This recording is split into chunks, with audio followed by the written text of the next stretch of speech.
Hello everybody, welcome back to my YouTube channel. आज हम बात करने वाले हैं केतु टू वीनस दशा संधि के बारे में। जैसा मैंने कि आपको प्रॉमिस किया था, मैं लेकर आ गया हूँ दोबारा से अपने videos. Ketu to Venus dasha संधि वाले वीडियोस में लेकर आ चुका हूँ और आज के वीडियो में हम बात करने वाले हैं रेमेडीज की। पहले वीडियो में हमने बात की डूज एंड डोंट्स की, उन सब चीजों की जिनका हमें ध्यान रखना चाहिए, जो डूज और डोंट्स है, जो चीजें करनी है, जो चीजें नहीं करनी दशा संधि पीरियड में।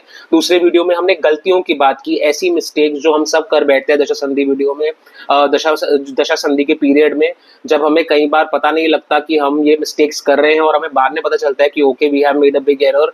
और इस वीडियो में हम बात करने वाले हैं रेमेडीज के बारे में, कौन कौन सी ऐसी रेमेडीज हैं दशा संधि वाले वीडियो में, दशा संधि वाले पीरियड में, जिनको हमें फॉलो करना चाहिए ताकि उसका जो रिजल्ट है उस पीरियड का, जो चैलेंजिंग पीरियड है, जो कि ये जिसे वन ऑफ द टफेस्ट दशा संधि बोला जाता है, जैसे मैंने ऑलरेडी डिस्कस किया, Ketu to Venus dasha sandhi is one of the hardest dasha sandhi transitions to go through in the entire cycle of Vimshottari दशा।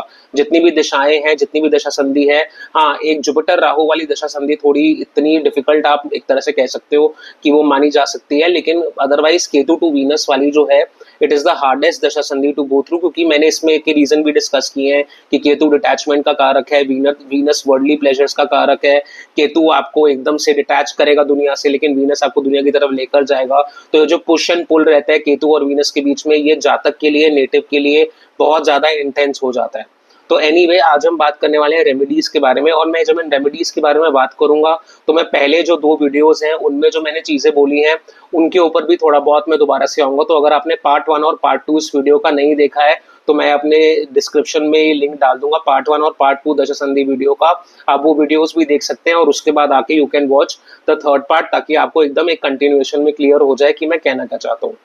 तो पहली रेमेडी, एक रेमेडी जो हम यूज कर सकते हैं दशा संधि पीरियड में, वो है टू ईट सात्विक फूड। अब आप विश्वास नहीं करेंगे, जब मैंने अपने पिछले वीडियो में बात करी थी डायबिटीज के बारे में कि कैसे शुक्र जो है वो reproductive health, hormonal health, diabetes और स्किन का कारक होता है, तो बहुत सारे लोगों ने कमेंट में लिखा कि इनफैक्ट एक कमेंट मैंने ऐसा भी पढ़ा जिसमें एक इंसान ने मुझे बोला कि जब उनकी केतु की दशा खत्म होने वाली थी तो उनको हाई डायबिटीज डायग्नोज हुआ। और ये सेम चीज मेरे साथ हुई थी। मेरा HB1AC 8.1 था, मतलब वो पैरामीटर इतना खराब और इतना डेंजरस, आप बोल सकते हो कि उससे ज्यादा खराब शायद ही कुछ हो। तो मतलब ऐसा मेरे साथ हुआ। और diabetes, skin problems, reproductive health, hormonal health, ये सब आपकी दशा संधि पीरियड में अफेक्ट होने के चांसेस हैं, बिकॉज वीनस इन्हीं सब चीजों का कारक है। ऑफ कोर्स इसका मतलब ये नहीं है कि वीनस की 20 साल की दशा में आपको प्रॉब्लम्स होंगी, दशा संधि पीरियड में आपको इसलिए प्रॉब्लम हो रही है क्योंकि केतु के मेलेफिक एस्पेक्ट्स भी हैं वीनस के साथ। तो ऐसा कभी कभी हो सकता है कि आपको ये प्रॉब्लम्स दशा संधि पीरियड में देखने को मिले। तो इसलिए सबसे पहला सोल्यूशन, सबसे पहली रेमेडी जो मैं आपको देना चाहूंगा, इसके लिए वो देना चाहूंगा अपनी डाइट पे फोकस करने की, और वो है सात्विक food. And by the way जो भी मैं रेमेडीज बता रहा हूँ वो सारी बिहेवियरल रेमेडीज हैं, वो सारी ऐसी रेमेडीज नहीं है कि आप जाकर किसी को दान कर दें या जाके आप कुछ कर दें, which are all good remedies also. मैं ये नहीं कह रहा हूँ कि वो रेमेडीज अच्छी रेमेडीज नहीं है, दे आर गुड रेमेडीज, आप उन्हें भी फॉलो कर सकते हैं। लेकिन मेरा जो इस समय बताने का पर्पस है वो ऐसी रेमेडीज बताने का पर्पस है जो बिहेवियर लेवल पर है। बिहेवियरल रेमेडीज जो होती हैं, जो आप खुद से करके आप खुद को ऐसी डायरेक्शन में आप स्टीयर कर सकते हो कि आपको ज्यादा प्रॉब्लम ना हो। तो हाँ जरूर ऐसी बहुत सारी रेमेडीज है, बहुत सारे मंत्र है, ओम शुक्र शुक्राय नमः जो आप चैंट कर सकते हो, और केतु के भी बहुत सारे मंत्र आपको मिल जाएंगे। लेकिन नहीं, इस पर्टिकुलर पीरियड में मैं आपको ये रेमेडी सजेस्ट मैं तो नहीं करने वाला हूँ क्योंकि मेरा ये एक्सपर्टीज नहीं है। लेकिन बिहेवियरल रेमेडीज, जो चीजें आप प्रैक्टिकल लेवल पे कर सकते हो इस पीरियड में, वो मैं आपको जरूर सजेस्ट करूंगा। तो पहली रेमेडी होने वाली है, जैसा कि मैंने बोला, अपनी डाइट पे फोकस करने की। आप हमेशा सात्विक डाइट ले, सात्विक भोजन ले। उससे क्या होगा कि जो भी इन्फ्लेमेशन है बॉडी में वो बहुत ज्यादा आपका कम हो जाएगा। इन्फ्लेमेशन जैसे हम कहते हैं कि बहुत ज्यादा बॉडी इन्फ्लेम हो जाती है, बहुत ज्यादा ऐसा हो जाता है बॉडी में कई बार कि आपको फीवर आने लगता है, आपकी जो मसल हेल्थ है, बोन हेल्थ है, वो अफेक्ट हो जाती है। तो जब आप सात्विक भोजन लेंगे, आप ऐसा भोजन लेंगे जो लो इन्फ्लेमेटरी फूड्स आप लेंगे, तो उससे क्या होगा कि जितनी भी आपकी शुगर की प्रॉब्लम्स है वो कंट्रोल में रहेंगी। और साथ में आपको इस चीज का भी ध्यान रखना है कि आप फ्राइड फूड ना लें, क्योंकि फ्राइड फूड और ऐसा फूड लेना जिसमें बहुत ज्यादा मीठा हो, जो बहुत ज्यादा शुगरी हो, वो वीनस को एग्रीवेट जरूर करेगा। और ये एग्रीवेशन फूड्स हैं, ये वीनस को एग्रीवेट जरूर करते हैं। तो इस चीज पे आपको ध्यान रखने की जरूरत है कि आप बिल्कुल भी ऐसा खाना ना लें जो इन्फ्लेमेशन को बॉडी में बढ़ाए। और जो ऐसा खाना जो फ्राइड हो या जिसमें बहुत ज़्यादा शुगर हो। अब अनफॉर्चुनेटली हम इंडिया में रहते हैं तो हमारे बहुत सारे फूड आइटम्स आपको आसपास मिलेंगे ही ऐसे, जिनमें बहुत ज़्यादा या जो जैसे जलेबी हो गई या समोसे हो गए, जो एनीवे बहुत ज़्यादा अनहेल्दी फूड आइटम्स हैं। इसलिए मैं आपको ये कहना चाहूँगा कि to avoid any kind of issues related to diabetes in Venus in dasha संधि period, you need to try and avoid unhealthy food as much as you can. Fried खाना, तला हुआ खाना आप अवॉइड करें और एकदम सात्विक भोजन लें। दूसरी रेमेडी जो बिहेवियरल लेवल पे मैं आपको सजेस्ट बिहेवियरल लेवल पे जो रेमेडी दूसरी मैं आपको सजेस्ट करना चाहूंगा, सेकंड रेमेडी, वो है कि आप कंट्रोल छोड़ दीजिए। Late go of control, because जब आप केतु महादशा से बाहर निकल के आएंगे तो ऐसा आपके साथ जरूर होगा कि आप परेशान हो जाएंगे। आपको लगेगा कि यार मतलब मैं क्या करूं, मतलब यू विल बी कंफ्यूज्ड और आपको पता नहीं होगा आप आउटकम को, एक कोई भी एक सिचुएशन है जैसे करियर को लेके आप परेशान चल रहे हैं, आपकी जॉब नहीं लग पा रही या आपको समझ में नहीं आ रहा कि आपको करियर में क्या करना है फॉर एग्जाम्पल, या फिर ऐसी सिचुएशन में है आप जहाँ पे आपको बिल्कुल आइडिया नहीं लग पा रहा कि अच्छा अब मैं अपने फैमिली, जैसे फैमिली में आपका इशू चल रहा है और आपको पता नहीं लग रहा कि किस फैमिली मेंबर को मैं एक्सेप्ट करूं या एक्सेप्ट नहीं करूं। जैसे केतु महादशा में बहुत लोगों के साथ ऐसा होता है कि उनकी फैमिली रिलेटेड इश्यूज बहुत ज्यादा बढ़ जाते हैं। कई लोगों के केतु महादशा में उनके पेरेंट्स से भी सेपरेशन देखने को मिलता है। तो जब ऐसी चीजें होती हैं तो आप खुद से सवाल करते हो कि मैं क्या करूं, ये रिलेशनशिप चलेगा नहीं चलेगा। उस चीज में आपको क्या करना है, you need to let go of control और आपको मतलब जैसे कहते हैं ना, सतगुरु मैं तेरी पतंग, आप बस पतंग बन जाओ भगवान के हाथ में और आप बस इस चीज को लेट गो कर दो and you leave it to God. God decide करेंगे कि इसका आपको सिचुएशन का आपको क्या करना है। आप अपने तरफ से आप कंट्रोल छोड़ दीजिए और आप गॉड पे छोड़ दीजिए, क्योंकि क्या होगा ना, आप अगर आप जबरदस्ती आउटकम फोर्स करने की कोशिश करेंगे, जैसे एक सिचुएशन है जिसका आउटकम अनसर्टेन है। अब फॉर एग्जांपल मुझे नहीं पता कि मेरे को जॉब मिलेगी या नहीं मिलेगी, या मुझे नहीं पता कि मेरा फैमिली के साथ मेरा रिश्ता अच्छा होगा या नहीं होगा, तो उस केस में आपको जबरदस्ती एक आउटकम को अगर आप फोर्स करने लगेंगे या अगर आप चाहेंगे कि नहीं ये आउटकम मैं चाहता हूँ कि इसका आउटकम या इसका रिजल्ट यही हो, तो उसका फायदा नहीं होगा, उसका उल्टा आपको नुकसान ही होने वाला है। तो इट इज बेटर कि आप कंट्रोल छोड़ दें, you let go of control and you go with the flow और आप देखो कि कैसी चीजें हो रही हैं, क्या सेपरेशन अपने आप हो रहा है या आपको जॉब अपने आप मिल रही है, क्योंकि कहीं ना कहीं कुछ ना कुछ चीजें ऐसी होंगी जो आपको लेट गो करने पड़ी, क्योंकि केतु का जो पूरा लेसन है, जो 7 ईयर का, ये 7 ईयर्स का जो लेसन देके जाना चाह रहा है वो है लेट गो, छोड़ दो। अगर कोई चीज समझ में नहीं आ रही है ज्यादा तो उसे छोड़ दो, यूनिवर्स पे छोड़ दो, भगवान पे छोड़ दो and see where it goes. तो let go of control is the second behavioural remedy जो so let go is the second remedy जो मैं आपको सजेस्ट करना चाहूंगा इस पीरियड में। एक और रेमेडी, थर्ड नंबर पे जो रेमेडी है वो उन लोगों के लिए है जिन्होंने देख ली है लोगों की सच्चाई और जिनको आइडिया हो चुका है कि भैया दुनिया में जितना भी कर लो हमें मिलना कुछ नहीं है। और उन लोगों के लिए ये रेमेडी है कि अगर आपको पता चल गया कि कोई रिश्ता खत्म हो रहा है, सेकंड रेमेडी है लेट गो करने वाली, तब जब when you are confused and you don't know where a relationship is going, you let go.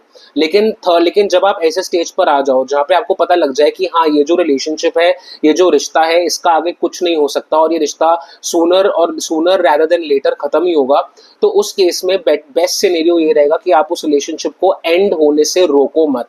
Don't try to force that relationship to survive या don't cling to that relationship, उससे चिपक मत जाओ कि नहीं I don't want this relationship to end, because कहीं ना कहीं आपको भी अंदर में रियलिटी पता है कि it is too difficult to live in a relationship, चाहे वो रोमांटिक रिलेशनशिप हो या चाहे आपका फेमिलियल रिलेशनशिप हो या कोई भी रिलेशनशिप हो। It becomes extreme, professional relationship भी हो सकता है, it becomes extremely difficult to be stuck in a situation जहाँ पे आप नहीं रहना चाहते हो, जहाँ पे आपको पता है कि आपका रहकर लॉन्ग टर्म में फायदा नहीं है और आप यहाँ पे परेशान ही होने वाले हो। तो ऑफ कोर्स सेकंड एडवाइस जो है लेट गो करने वाली, वो भी बहुत जरूरी है एडवाइस है। It is important to let go, it is important कि आप छोड़ दे भगवान के ऊपर कि भगवान मुझे इस रिलेशनशिप में समझ नहीं आ रहा कि क्या सही है या क्या गलत है, आप मुझे सही रास्ता दिखाइए। और तीसरी एडवाइस जो है, जो बहुत सही एडवाइस है, वो ये है कि भैया आप जो है, जो रिलेशनशिप अगर खत्म हो रहा है तो आप उसको खत्म होने दीजिए। When you know it's ending let it end, and when you are not sure if it will end या if it is right for you, अगर आप बीच में कहीं हो, अगर आपका माइंड 100% मेड अप नहीं है, तो उस पर्टिकुलर केस में यू कैन स्टिल आप देख सकते हो, you can still let it go, you can still let it go, but then let it go वाला लेट इट गो तब करना है व्हेन यू नो कि भैया आप कुछ नहीं हो सकता, चलो जाओ माफ करो, नहीं तो just leave the control, just see कि क्या होता है, क्या किस डायरेक्शन में चीजें जाती हैं। फोर्थ रेमेडी मैं आपको बताना चाहूंगा वीनस के एस्थेटिक्स की। अब वीनस एक ऐसा प्लैनेट है जो बहुत ज्यादा एस्थेटिक है और उसको एस्थेटिक्स बहुत ज्यादा पसंद है।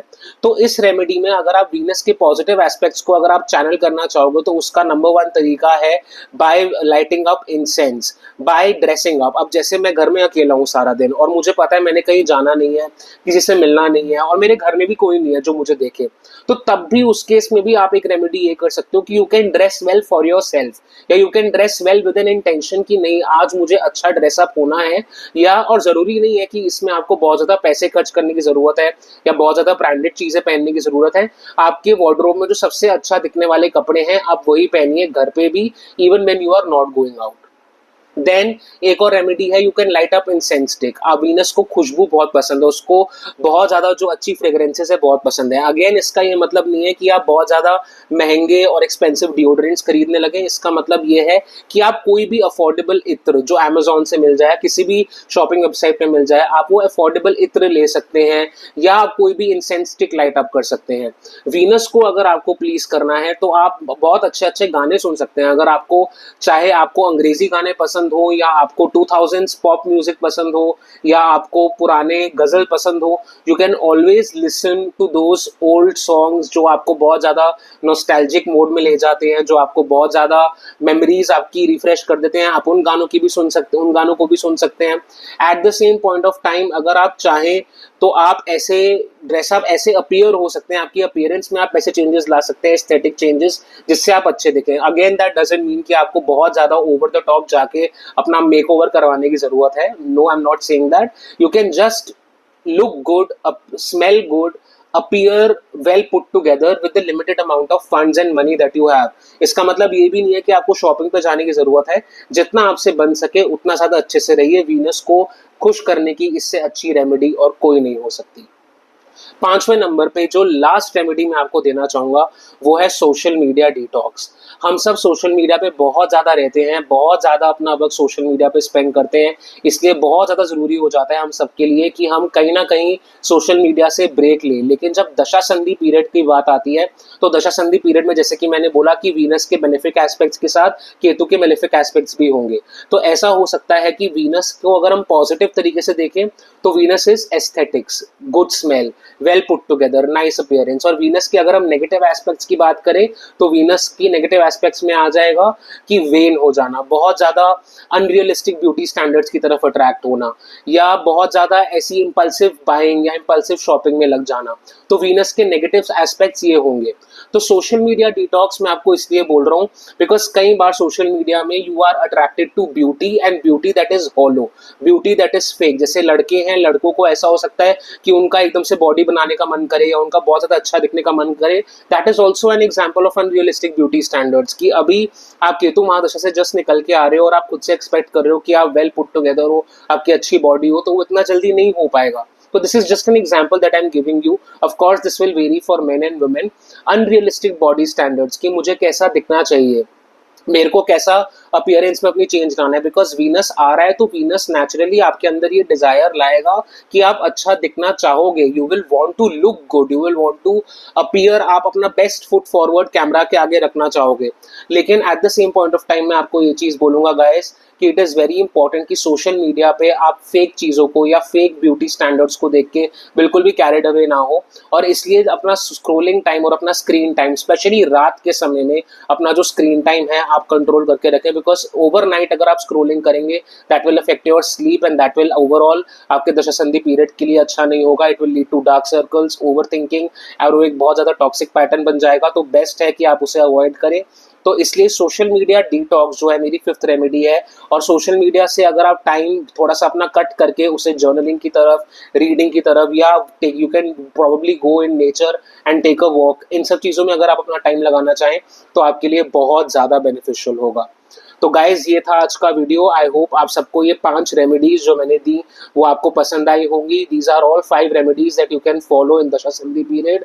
अगर आपको ये वीडियो पसंद आया हो तो प्लीज इसे लाइक करें, अपने फ्रेंड्स के साथ शेयर करें, सब्सक्राइब करें। एक बार फिर से बहुत बहुत थैंक यू है आप सबका, जो आपने मेरे को इतना ज़्यादा अप्रिसिएशन दिया, मेरे को बहुत ज़्यादा प्रोत्साहित किया आप सबने कमेंट्स में कि ये चैनल बहुत अंडररेटेड है।